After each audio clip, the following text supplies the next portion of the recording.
வணக்கம் நண்பர்களே. Aim carrier institute Madurai சார்பாக உங்களை அன்புடன் அழைக்கிறோம். இப்போ தமிழ் மீடியம் ரயில்வேல கேட்ட தமிழ் மீடியம் கணக்கு பார்க்க போகிறோம். ஸோ இந்த மாதிரி கொடுத்துருக்காங்க. இது கொடுத்துட்டு மதிப்பானதுங்கிறாங்க. இப்போ என்ன சொல்லலாம், 5.4 த ஹோல் கியூப் மைனஸ் இதை எப்படி எழுதிக்கலாம்னாக்க 0.4 த ஹோல் கியூப்னு எழுதிக்கலாம் பை 5.4 த ஹோல் ஸ்கொயர் கொடுத்துருக்காங்க இங்கே ப்ளஸ் 5.4 இன்ட்டு 0.4 ரெண்டையும் மல்டி பண்ணால் இது கிடச்சிரும் ப்ளஸ் 0.4 த ஹோல் ஸ்கொயர். அப்போது A cube minus B cube by A square plus AB plus B square இந்த ஃபார்மெட்டில் இருந்துச்சுன்னா அதுக்கு ஆன்சர் வந்து ஏ மைனஸ் பின்னு அர்த்தம். இது கண்டிப்பாக தெரிஞ்சுக்கணும். அப்போ ஏக்கு என்ன இருக்குது 5.4, பிக்கு 0.4 ரெண்டையும் சப்ராக்ட் பண்ணால் 5. இதுக்கு ஆன்சரு 5 ஆன்சர்னு அர்த்தம். இது வேறு மாதிரி நிறையா போடுவாங்க. இதை க்யூப் பண்ணி மல்டி பண்ணி ஆட் பண்ணி டிவைட் பண்ணி எப்படி 5 நிமிஷம் ஆகும். அப்படிலாம் போடக்கூடாது. இந்த ஃபார்மெட்டில் இருந்தால் இதுதான் ஆன்சர். வேறு எதையுமே நீங்கள் போட வேண்டிய அவசியம் கிடையாது. நண்பர்களே, மறந்துடாமல் நம்ம சேனலை சப்ஸ்கிரைப் பண்ணுங்கள். சப்ஸ்கிரைப் பண்ணால் உங்களுக்கும் நல்ல ரிசல்ட் கிடைக்கும், எங்களுக்கு பெரிய சந்தோஷம் கிடைக்கும். நீங்கள் ஜெயித்தா எங்களுக்கு சந்தோஷம். அதற்காக மறந்துடாமல் நம்ம சேனலை சப்ஸ்கிரைப் பண்ணுங்கள். பின்வரும் கோவையின் மதிப்பு என்னன்னு கேட்குறாங்க. இல்லைங்களா, 225க்கு ரூட் என்ன 15, கீழே 14 அப்படியே போட்டாச்சு. இதுக்கு ரூட் வந்து 14, கீழே வந்து 22 அப்படியே போட்டோம். இதுக்கு ரூட் வந்து 22, 22 பை 15. இந்த 22 அடிச்சிடலாம், 14 அடிச்சிடலாம், 15 அடிச்சிடலாம், மீதி ஒன்று தானே இருக்குது. எல்லாமே மல்டி பண்ணால் 1. அப்போ அதுக்கு ஆன்சர் இஸ் 1. ரொம்ப ஈஸியாக இருக்கா? சில சம்ஸ் இப்படி ஈஸியாக இருக்கும்.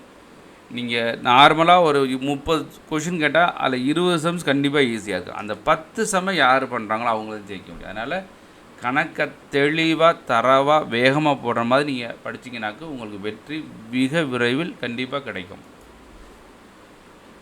2 ஆண்டுகளில் ஒரே வட்டி விகிதத்தில் 16,000 ரூபாய்க்கு பெறப்படும் கூட்டு வட்டி மற்றும் எளிய வட்டிக்கு இடையே உள்ள வேறுபாடு 1000 ரூபா ஆகும் எனில் ஆண்டுக்கான வட்டி வீதம் என்ன? இதை சில பேர் என்ன செய்வாங்கனாக்க இந்த மாதிரி ஃபார்முலாலாம் போடுவாங்க. P(1 + R/100 ஹோல் ஸ்கொயர்டு), அப்போ P(n/100) சிம்பிள் இன்ட்ரெஸ்ட்க்கு ஃபார்முலா இப்படிலாம் போடாதீங்க. போட்டிங்கனாக்க கண்டிப்பாக ஜெயிக்கிறதுக்கு ரொம்ப கஷ்டம். அப்போ நீங்கள் என்ன செய்யணும் அப்படின்னா, 16,000 ரூபாய்க்கு 1000 ரூபா வட்டினா 100க்கு என்னன்னு பாருங்கள். அப்போ எத்தனை 0? 3 0 அடிச்சிடலாமா? அடிச்சிடலாம். இது அடிச்சிட்டிங்கனாக்க 4 16 25.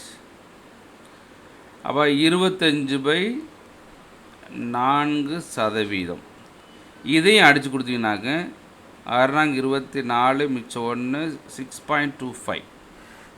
அப்போ 6.5 ரூட் எடுத்தால் என்ன வரும்? 25. இங்கே 2 டிஜிட் 25 தானே இருக்குது. 6 ஆக்சுவலி நார்மலாக என்ன செய்யலாம், 2.5ன்னு வச்சுக்கோங்களேன். இதை 10ஆல் மல்டி பண்ணால் 25. இப்போ ஆன்சர் இஸ் 25%. அவ்வளோதான். இதுக்கு இது நார்மலாக இந்த ஃபார்முலா மாதிரி போட்டப்போ ரொம்ப லென்த். நாங்கள் இதுக்கே நாங்கள் ஷார்ட்கட் சொல்லி கொடுத்துருப்போம். ஷார்ட்கட் சொல்லி கொடுத்து இதுக்கு என்ன நீங்கள் செய்கிறது, இதை விட இன்னொரு மெத்தட், இது உங்களுக்கு இதாக இன்னொரு மெத்தட் இருக்குது. அது எப்படின்னாக்க ஃப்ரம் ஆன்சர்லேருந்து இப்போ 16,000 ரூபாய்க்கு வச்சுக்கோங்களேன்.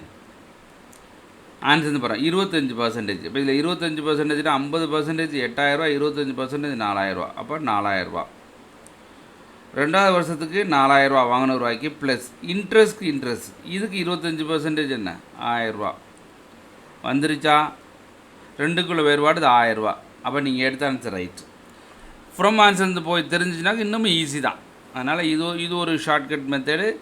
இது ஃப்ரம் ஆன்சர் போனால் அதை விட சிலது ஈஸியாக இருக்கும். உங்களுக்கு எது ஈஸியாக இருக்கோ, எது பிடிக்குதோ அதை நீங்கள் சால்வ் பண்ணி பார்த்துக்கோங்க. இது ஒரு நல்ல சம் தான். x + y + z = 0 அப்படின்னா இதனுடைய மதிப்பு என்னவாக இருக்கும்? அப்போ நம்ம இதை பார்க்கணும். இதுக்கு வந்து எல்சிஎம் எடுக்கணும். எல்சிஎம் என்ன எடுப்பீங்க அப்படின்னா எக்ஸ் ஒய் இஜெட். அப்போ எனக்கு ஒய் இஜெட் மட்டும் தானே இருக்குது. எக்ஸ் வச்சு மேலே இதை மல்டி பண்ணிங்கனாக்க எக்ஸ் கியூப்னு வந்துடும். இங்கே ஒய் இஜெட்னு இருக்குது. எக்ஸ் ஒய் இல்லை, ஒய் வச்சு இதை மல்டி பண்ணிங்கனாக்க ஒய் கியூப்னு வந்துடும். இங்கே எக்ஸ் இருக்குது, எது இல்லை இஜெட் இல்லையில, அப்போ இதை வச்சு இதை மல்டி பண்ணிங்களாங்க இஜெட் கியூப்னு வந்துடும். அப்போது நம்மளுக்கு X plus Y plus Z equal to 0 இருந்துச்சுன்னா X cube plus Y cube plus Z கியூப்க்கு வேல்யூ என்னன்னாக்க 3xyz பை இங்கே xyz இருக்கா, ரெண்டு கேன்சல் ஆயிடும். அப்போ ஆன்சர் என்னது 3. இந்த ஆன்சர் இஸ் 3. அருமையான சம்ஸ். நம்மளுக்கு என்ன தெரிஞ்சுக்கணும் அப்படின்னு சொன்னால், if x plus Y plus Z equal to 0 இருந்துச்சுன்னா X cube plus Y cube plus z cube equal to 3xyz. இந்த இது கண்டிப்பாக தெரியணும். இப்படி தெரிஞ்சிச்சுன்னா இந்த கணக்கு ஈஸியாக போட்டலாம். உண்மைக்கு அருமையான சம். இதுவும் ஒரு நல்ல சம் தான். ஏபிசி முறையே 36, 54, 72 நாட்களில் ஒரு வேலையை செய்து முடிக்க முடியும். அவர்கள் சேர்ந்து வேலை தொடங்கினர். ஆனால் வேலை முடிவதற்கு 8 நாட்களுக்கு முன்பாக ஏயும் 12 நாட்களுக்கு முன்பதாக பியும் வேலையிலிருந்து விலகிவிட்டார்கள் எனில் பணியை முடிக்க சி எடுத்துக்கொள்ளும் நாட்களின் எண்ணிக்கை. இந்த கொஷின் நம்ம எய்ம் புக்கில் அப்படியே இருக்குது. சப்போஸ் நம்ம ஸ்டூடெண்ட்ஸ், பழைய ஸ்டூடெண்ட்ஸ் இருந்தாலும் சரி, புது ஸ்டூடெண்ட்ஸாக இருந்தால் இந்த கொஷினை பாருங்கள், கண்டிப்பாக சேம், மாறவே இல்லை. அதே கொஷின், ஆன்சர் அதே தான். ஓகே, பட் இந்த கணக்கு எப்படி செய்கிறது அப்படின்னா, ஏ வந்து 36, பி வந்து 54, சி வந்து 72. இதுக்கு நம்ம எல்சிஎம் பார்க்கணும். எல்சிஎம் என்ன ஆகும்? 216. 216னா 6, இது 4, இது 3. 3 பேர் சேர்ந்தால் மொத்தம் 13 மரம் ஒரு நாளைக்கு. இவங்க என்ன பண்ணுறாங்க அப்படின்னா, ஏ வந்து ஒரு வேலையை பார்க்குறாரு, 8 நாளுக்கு முன்பாக போயிடார். அப்போ மீதி என்னன்னாக்க இவர் 8 நாள் பார்க்கலைன்னு அர்த்தம். இவர் வந்து 8 நாள் பார்க்காம போயிட்டார். பி வந்து வேலையை பார்த்துட்டு 12 நாளைக்கு முன்னாடியே போயிட்டார். அப்போ என்ன மீனிங்? 12 நாள் வேலை பார்க்கலன்னு அர்த்தம். சி தான் கடைசி வரைக்கும் பார்க்குறாரு.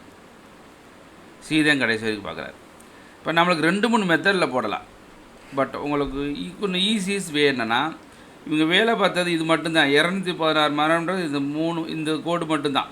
இது வந்து வேலை பார்க்கலைன்னு அர்த்தம். சப்போஸ் வேலை பார்த்துருந்தால் ஒரு நாளைக்கு 6 மரம், இங்கே 8 நாள் பார்க்கல, 6 × 8 6 48 மரம் இவங்க நட்டுருப்பாங்க. மரம்னு நாங்கள் வச்சுக்கிறோம் அந்த கணக்கு படிக்கும்போது. இவன் 12 நாள் பார்க்கலைன்னா ஒரு நாளைக்கு எத்தனை மரம்? 4. 12 48 மரம் இவனும் நடலை. சப்போஸ் இவனும் கடைசி வரைக்கும் வேலை பார்த்து இவனும் கடைசி வரைக்கும் வேலை பார்த்தா இந்த ஒரு 48, இந்த ஒரு 48 ஆயிருக்கும். அப்போ மொத்த அளவு 216 ப்ளஸ் ஒரு 48 + 48 பை 16 2 22 2 2 1 இப்போ 312 மரம் மொத்தமாக ஃபஸ்ட்லேருந்து கடைசி வரைக்கும் நட்டாங்கன்னா 312. 3 பேர் சேர்ந்தால் ஒரு நாளைக்கு 13. அப்போ அடித்து கொடுத்திங்கன்னா 2 13 26, 5 52 4. அப்போ 24 வேலையை முடிச்சுறாங்க. அப்போ சி வந்து எத்தனை நாள் வேலையை முடிக்கிறாரு? 24 வேலையை முடிக்கிறாரு. புரிஞ்சதா? இந்த மாதிரி நீங்கள் சம்மு செய்யணும். புரிஞ்சதா? வேறு மாதிரி செஞ்சிங்கனாக்க கண்டிப்பாக, சப்போஸ் இது செய்யாமல் வேறு மாதிரி உங்களுக்கு தெரியும் அப்படின்னு சொன்னால் தாராளமாக கமெண்ட் செக்ஷனில் கமெண்ட் பண்ணுங்கள். இதை விட ஈஸியாக உங்களால் போட முடியுது அப்படின்னா தாராளமாக கமெண்ட் செக்ஷனில் கமெண்ட் பண்ணலாம். இந்த கொஷின் என்ன, ரூபர்ட் ஒரு பழைய தொலைக்காட்சி பெட்டியை 4600 வாங்குறாரு. அதனை பழுது பார்க்க சில செலவு செய்கிறாரு. எவ்வளோன்னு சொல்லலை. இப்போ ரெண்டையும் கூட்டினாதான் காஸ்ட் ப்ரைஸ், வாங்கிய விலை. ஆனால் இவர் எவ்வளோக்கு விற்கிறாரு? 5406 விற்கிறாரு. எத்தனை சதவீத லாபம்? 6%. அப்போ 106% விற்கிறாரு. அப்போ காஸ்ட் ப்ரைஸ் வேணும், அதாவது வாங்கிய விலை வேணும்னு சொன்னால் × 100ன்னு போடுங்க. இதை அடித்து கொடுத்தீங்கன்னாக்க 5 106 530, மீதி 10 இருக்குது, 106. அப்போ எவ்வளோனாக்க அப்போ 5100 காஸ்ட் ப்ரைஸ். காஸ்ட் ப்ரைஸ் என்னது? 4600 செலவும் சேர்க்கணும். அப்போ 4600 கழிச்சிட்டிங்கனாக்க செலவு எவ்வளவு? 500.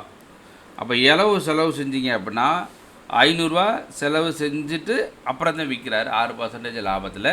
நம்மளுக்கு என்ன ஆன்சர் வேணும்னு சொன்னால் எவ்வளவு செலவு செஞ்சார் அப்படி கண்டுபிடிக்கிறோம், 500.